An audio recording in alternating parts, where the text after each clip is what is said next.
আপেলের বীজ কি সত্যিই বিষ? এটি খেলে কি কারো প্রাণ যেতে পারে? আসসালামু আলাইকুম প্রিয় দর্শক, অনেক অনেক প্রীতি ও শুভেচ্ছা এই মুহূর্তে দেশ এবং দেশের বাইরে থেকে যারা এই বিষয়টি জানার জন্য ভিডিওটি ওপেন করেছে।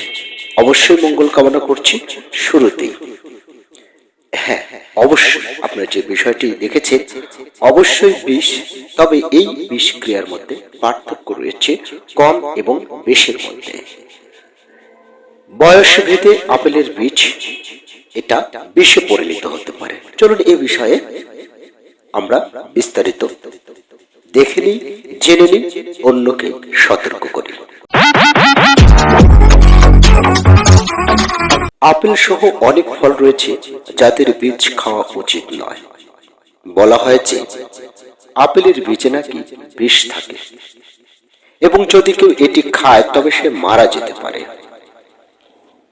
আপনি ইন্টারনেটে এমন রিপোর্টও পাবেন যেখানে বলা হয়েছে যে আপেলের বীজ বিষাক্ত। এই প্রতিবেদনে জেনে নেব ব্যাপারটি সত্য কিনা এবং কি কি কারণে বলা হয় আপেলের বীজ খাওয়া। জানিয়ে রাখি, আপেলের বীজ খেয়ে মৃত্যুও হতে পারে, আবার নাও হতে পারে। আসলে আপেলের বীজে অ্যামিগডালিন নামে একটি উপাদান রয়েছে এবং এই উপাদানটি সায়ানাইড নিঃসরণ করে। এবার সায়ানাইডের নাম শুনে নিশ্চয়ই বুঝতে পেরেছেন এটি কতটা বিপজ্জনক। প্রকৃতপক্ষে সায়ানাইড বিশ্বের সবচেয়ে বিপজ্জনক পদার্থগুলির মধ্যে একটি এবং এটি বিষাক্ত রাসায়নিক তৈরি করতে ব্যবহৃত হয়।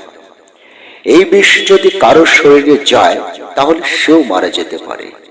তবে আপেলের সাথে কেউ বীজ খেয়ে ফেললেই সে মারা যাবে তা নয়।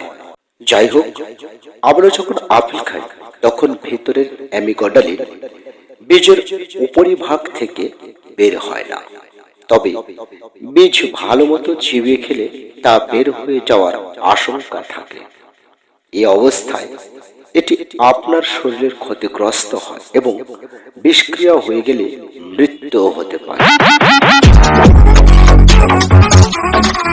তবে এটি শরীরে প্রবেশ করলে হজমকারী রাসায়নিক পদার্থ এবং এনজাইমগুলো সেগুলো হজম করে। কিন্তু আপনি যদি একসাথে অনেকগুলো আপেলের বীজ খান তাহলে অতিরিক্ত অ্যামিগডালিন নির্গত হবে এবং এর ফল খুব খারাপ হতে পারে। এবং এটাও জেনে রাখুন, শিশুরা ভুল করে এটা যদি চিবিয়ে খায় তাহলে শিশুটার প্রাণও যেতে পারে। সো এই বিষয়ে সবাইকে সতর্ক করুন। ভালো লাগলে এবং কোন একটি ভালো একটি তথ্য পাওয়ার জন্য জানা অজানা যেমনই হোক প্লিজ সাবস্ক্রাইব করে উৎসাহিত করবেন। আপনাদের শেষ পর্যায়ে দীর্ঘ জীবন কামনা করে এখানে শেষ করছি। আল্লাহ হাফেজ।